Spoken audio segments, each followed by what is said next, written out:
mentioning. These are definitely some of our headliners. I saw that on the booth. That art is on the booth, right? Yep. Okay. Yeah. And we've got, so to showcase all three, a little sticky.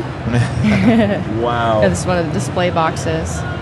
So we've got a My Melody, we've got a Kuromi with their, so a lot of the elements in these cards, you'll see, I'll let you guys find them. I will mention that a lot of these have the same thematic elements throughout. Just want to wave to all the MetaZoo, all the fam down there. We love you guys. Hi, guys. We love you guys. My particular favorite is the wonky little ice cream. You know, from the ice cream trucks as a kid, they're really really wonky eyes.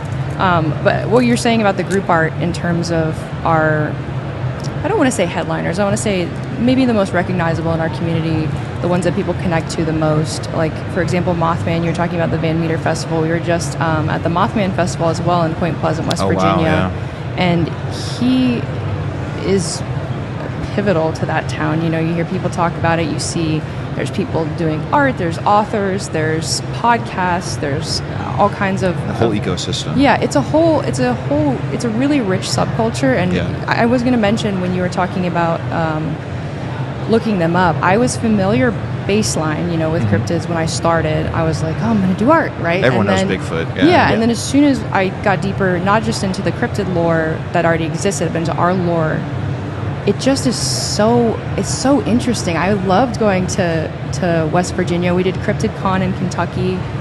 We do some of these smaller festivals. We did Loveland Frogman Festival.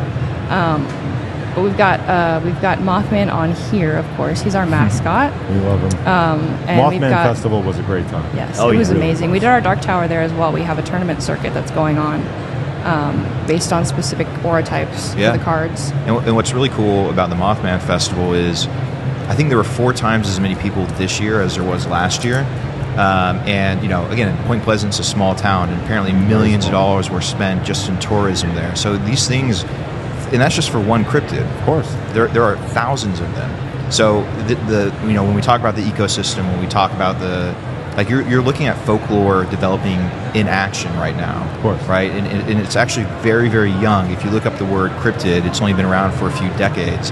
And if you look up the first instances of like fearsome critters or these folklore creatures being mentioned in literature, and it really only goes back to the late 1800s. So you compare that to a place like Europe, where you have over 1,000 years, if not more, of rich cultural development in their mythology and folklore. We're just at the beginning, and so it's really cool to see that develop.